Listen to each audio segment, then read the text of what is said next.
দর্শকদের জন্য এই মুহূর্তে বিশেষ সংবাদ। করিমগঞ্জ ৭ নং লোকসভা আসনে হাফিজ রশিদ আহমেদ চৌধুরীকে হাইলাকান্দির মানুষ যেভাবে মন উজাড় করে ভোট দিয়েছেন তা নিয়ে হাইলাকান্দি জেলা কংগ্রেস সাধারণ সম্পাদক তথা মুখপাত্র মিতুজ্জামান লস্কর সংবাদ মাধ্যমে অভিনন্দন জানান। হাইলাকান্দি জেলা কংগ্রেস সভাপতি শামসুদ্দিন বড় লস্কর, মণ্ডল সভাপতি ও ভোট কমিটির সভাপতি সহ হাইলাকান্দি জেলা সর্বস্তরের জনগণ যেভাবে হাফিজ রশিদ আহমেদ চৌধুরীকে মন উজাড় করে ভোট দিয়েছেন তার জন্য হাইলাকান্দি জেলা কংগ্রেসের পক্ষ থেকে শুভেচ্ছা ও অভিনন্দন জানান মিতুজ্জামান লস্কর এবং আগামী পঞ্চায়েত নির্বাচন ও 2026-এর বিধানসভা নির্বাচন হাইলাকান্দি কংগ্রেস দলের পক্ষে থাকবে বলে আশা ব্যক্ত করেন।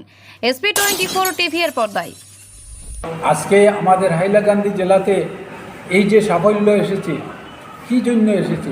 আজকে আমাদের একজন কর্মতৎপর সভাপতি ছিলেন এবং আমাদের কংগ্রেসের যারা কর্মী ছিলেন সবাই দক্ষ ছিলেন এবং সবাই কর্মতৎপর ছিলেন। ওনারা কোনো অর্থর দিকে লক্ষ্য করেননি, ওনারা নিজ স্বার্থে কাজ করেছেন, ওনারা নিজ প্রচেষ্টায় কাজ করেছেন এবং প্রত্যেকে ঘরে ঘরে গিয়ে আমাদের কংগ্রেসের প্রচার করেছেন আমাদের দলকে আগ বাড়ানোর জন্য, দলকে শক্তিশালী করার জন্য এবং সর্বভারতীয় নেতা রাহুল গান্ধীর হাত শক্ত করার জন্য আমরা কাজ করেছি। কিন্তু দেখা গিয়েছে যে বর্তমানে এই যে কাউন্টিং এবং পোলিংয়ে একটা বিসঙ্গতি দেখা দিয়েছে, সেই বিসঙ্গতিও হয়েছে করিমগঞ্জ জেলাতে। আজকে আমাদের হাইলাকান্দি জেলাতে আমাদের কাউন্টিং এজেন্টরাও ছিলেন, এআরও ছিলেন। আমাদের যখন এক রাউন্ড শেষ হয় তারপরে আমরা 70C ফরম আমাদের এআরওর কাছে হাতে তুলে দিয়েছি। উনি নিয়ে এডিসির সম্মুখে আমাদের এইগুলা হিসাব মিলিয়েছেন, কিন্তু আমাদের এখানে কোনো গড়মিল নেই। গড়মিল ঘটেছে করিমগঞ্জ জেলাতে। আমি আজকে দুঃখের সহিত বলতে চাই, আমরা আগে থেকেই সতর্ক করেছিলাম আমাদের এই ক্যান্ডিডেটকে, এবং উনি কেন দক্ষ মানুষ দিলেন না কাউন্টিংয়ে, এবং এআরও যেগুলো আছেন ওনারা কি করেছেন। আজকে 3811টা বুথ প্রায় বিসঙ্গতি হয়ে গিয়েছে।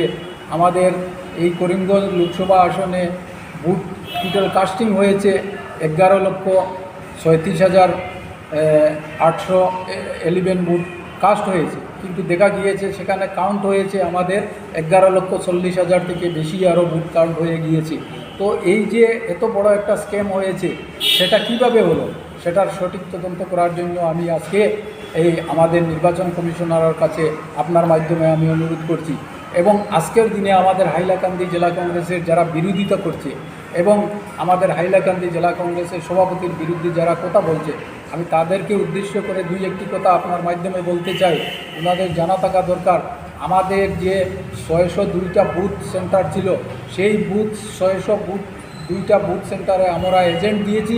আমি নিজে উপস্থিত ছিলাম এবং আমাদের সভাপতি এবং আমাদের যে ক্যান্ডিডেট, ওনার ভাই, ওনার ভাতিজা সবাই ছিলেন। আমরা সবাই মিলিতভাবে সর্বসম্মিলিতভাবে আমরা এজেন্টগুলো দিয়েছি।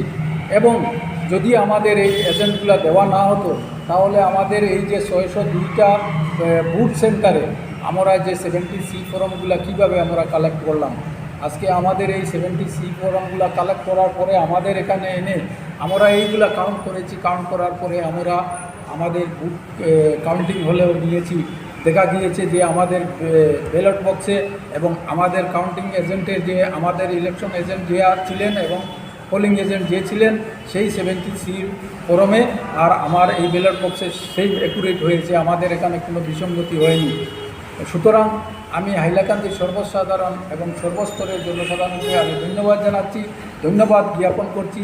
যেভাবে ওনারা আজকে AIUDFকে, এই যে সাম্প্রদায়িক AIUDF দলকে ধূলিসাৎ করে আমাদের কংগ্রেসকে উজাড় করে ভোট দিয়েছেন, আমি ধন্যবাদ জ্ঞাপন করছি। এবং আগামী দিনে আমাদের পঞ্চায়েত নির্বাচন আছে, আগামী দিনে আমাদের 2026-এ আমাদের MLA নির্বাচন আছে। আমাদের হাইলাকান্দি জেলাতে কোনো প্রতিনিধি নাই, আমাদের নেই কোনো জেলা পরিষদ, নেই কোনো এপি, নেই কোনো জেপি, নেই কোনো বিধায়ক। সুতরাং আমরা আজকে আমাদের হাইলাকান্দি জেলা কংগ্রেসের নেতৃত্বে এবং জেলা সভাপতির নেতৃত্বে এত সুন্দরভাবে আমরা যে ইলেকশন গেয়ে উঠেছি এবং আমরা ভালো রেজাল্ট করেছি। আশা করি আমরা 2026-এ আমাদের 2জন বিধায়ক কংগ্রেস থেকে রিটার্ন হবেন এবং আমাদের যে পঞ্চায়েত আসছে আগামী নভেম্বর মাসে হয়তো পঞ্চায়েত ইলেকশন হবে। এই পঞ্চায়েত ইলেকশনে আমরা সর্বসম্মতিক্রমে আমরা সবাই একজুট হয়ে কাজ করে আমরা পঞ্চায়েত বোর্ড গঠন করব, এই আশা নিয়ে আমি সবাইকে ধন্যবাদ জানিয়ে আমি আমার বক্তব্য এখানে শেষ করলাম। ধন্যবাদ।